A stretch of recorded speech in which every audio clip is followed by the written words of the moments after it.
الإسلام ديني ومحمدا رسول الله ويقيني. Apa dosanya? Apa salahnya? Berapa triliun negeri ini pernah dirugikannya? Berapa sumber daya alam, minyak, batu bara, nikel, uranium yang pernah dijualnya ke luar negeri? Berapa BUMN perusahaan yang pernah dijualnya aset-aset negara? Ada yang pernah dia jual? Dia hanya mengajak anak muda yang selama ini pencandu narkoba menjadi bertaubat kepada Allah. Dia hanya membangkitkan semangat anak muda yang selama ini berzina menjadi orang-orang yang takut kepada Allah. Dia hanya mengajak mereka yang memakai baju hitam, pakaian hitam berubah menjadi pakaian putih. Mereka berusaha untuk memutihkan catatan amal baik mereka di hadapan Allah.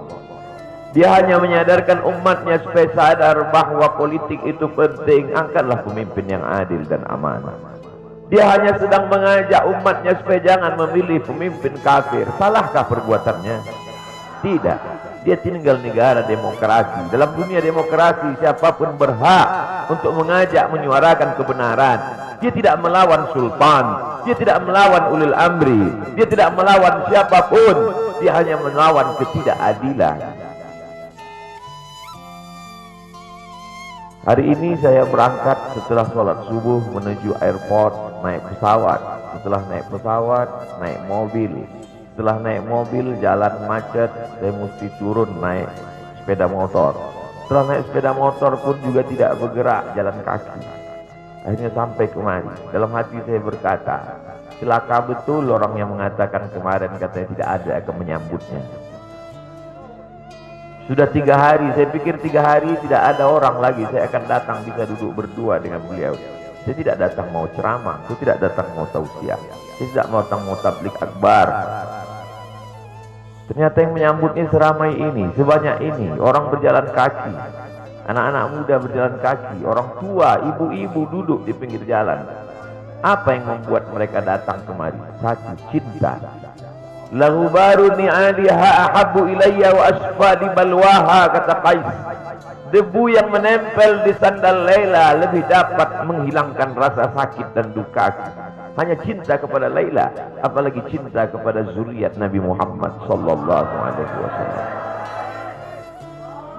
Andai engkau orang alim, andai engkau hafal kitab, andai engkau mengerti kitab kuning, banyak ilmumu, tapi ada kebencianmu kepada ahli bait Rasulullah SAW, hilang keberkahan ilmu. Andai engkau punya derajat seperti seorang wali, andai engkau diangkat Allah sebagai wali, maka jatuh derajat kewalianmu hanya karena kebencianmu kepada ahli bait. Apa kata Kiai Haji Maimun Zubair? Ahli bait itu seperti Quran yang lapuk. Andai ada ahli bait itu yang nakal, yang jahat sekalipun, dia tetaplah seperti Quran yang lapuk. Quran yang buruk, andai titiknya sudah tidak ada lagi, tak akan mungkin kau akan buang. Kau tetap juga akan jaga dia, kau akan cium dia. Kenapa? La yamassuhu illal mutahharun. Allah yang mensucikan. Seorang sahabat Nabi disuruh membuang air bekas daripada bekam Rasulullah SAW. Buanglah ini, kata Rasulullah. Lalu kemudian beliau pergi ke belakang. Setelah itu dia datang lagi menghadap Rasulullah SAW.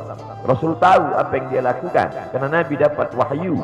Nabi terbuka hijab, tapi Nabi ingin bertanya kepada dia. Bukan Nabi tidak tahu, Nabi tahu, diberikan Allah pemberitahuan. Nabi ingin memberitahu siapa yang tidak tahu. Kemana darah bekam tadi kau buat, kata Nabi. Ku minum ya Rasulullah. Mengapa engkau minum? Karena aku tahu bahwa darah yang mengalir dalam diriku membuat aku haram tersentuh api neraka.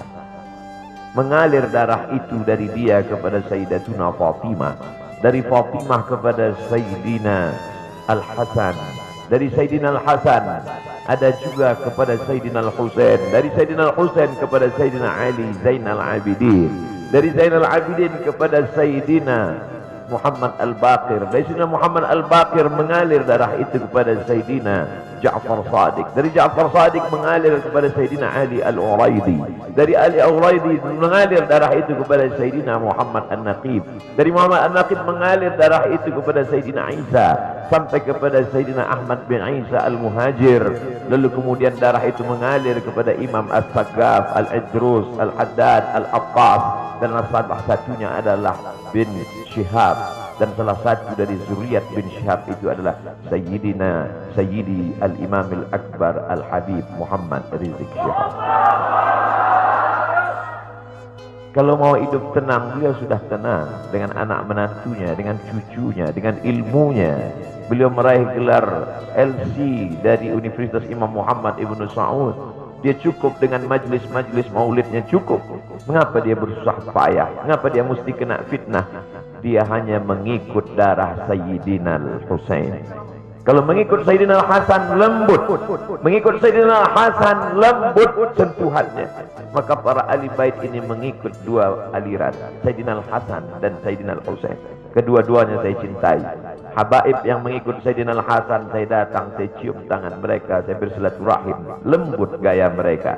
Tapi mereka semua mengajak untuk mencintai Sayyidina wa Maulana Muhammad sallallahu alaihi wasallam.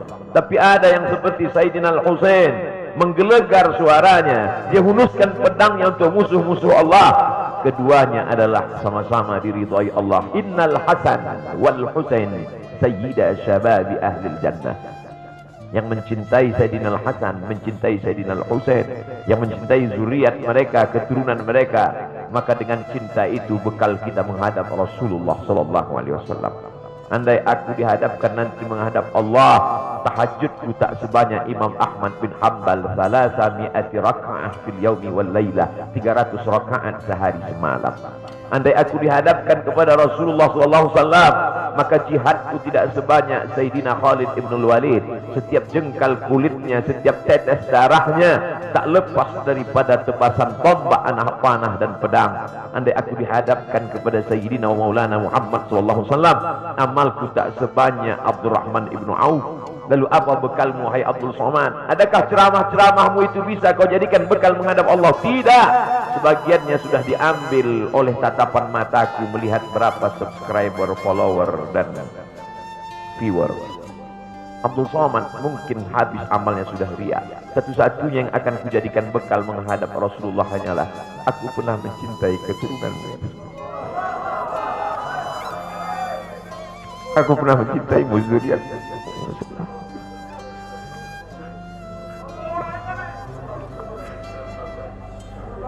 Wahai para pelaku pembuat dosa, wahai para pezina, wahai para peminum khamar yang belum bertaubat, kalau kalian belum sanggup untuk berbuat baik, kalau kalian belum mampu untuk beramal saleh, paling tidak jangan kalian sakiti zuriat Rasulullah. Jangan kalian keluarkan kata-kata, jangan keluarkan kata-kata fitnah. Bagaimana kalian akan menghadap Rasulullah?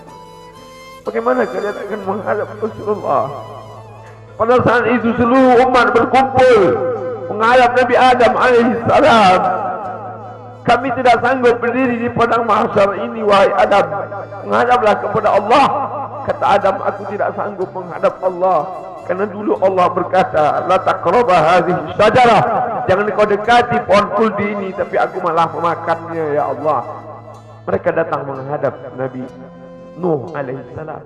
Kata Nabi Nuh, aku tak sanggup menghadap Allah karena anakku durhaka. Sa'awi ila jalalin ya'simuni minal ma', aku akan naik ke atas bahtera perahu yang bisa menyelamatkan aku dari air. Aku tak sanggup menghadap Allah, kata Nabi Nuh alaihissalam. Mereka menghadap kepada Nabi Musa, aku tak mampu, kata Nabi Musa. Mereka menghadap kepada Nabi Isa, aku pun malu kepada Allah, karena mereka jadikan sembahan di atas muka bumi Allah. Mereka hanya mampu menghadap Sayyidina wa Maulana Muhammad sallallahu alaihi wasallam.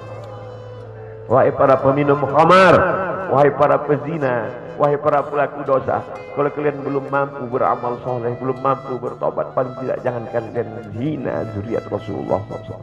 Bagaimana kalian akan menghadap Rasulullah? Pada saat itu tak ada syafaat. Man dzalladzi yashfa'u 'indahu illa bi'iznih. Tak ada satu pun yang bisa memberikan syafaat kecuali Sayyidina wa Maulana Muhammad sallallahu alaihi wasallam. Wahai para pemimpin yang hari ini kau dititipkan amanah kekuasaan, beberapa hari ini kau lihat apa yang dilakukan orang pada Donald Trump. Kurang hebat apa lagi Trump? negara adidaya, kekuasaan, kaya raya. Tapi ketika kekuasaan itu diambil oleh Joe Biden, kita pun malu melihat video ejekan-ejekan itu. Kalau hari ini kau punya kekuasaan, saudaraku, sampai masanya kau juga akan mengalami seperti yang dialami oleh Trump. Jabatan itu cabut Allah Ta'ala. Saya masih melihat video bagaimana Bapak Susilo Bambang Yudhoyono sampai ke Pekanbaru beberapa tahun yang lalu. Di depan balihonya disobek. Beliau jenderal, ganteng, punya partai. Tapi setelah kekuasaan itu tak ada di tangannya, difitnah, dibuli, balihonya disobek. Bagaimana agaknya ketika tiga hal itu tak ada pada diri kita. Tidak jenderal, tidak ganteng, dan tak pula punya partai. Fa'tabiru ya ulil absar. Menangkap ikan di Bukit Selasih. Demikian, terima kasih.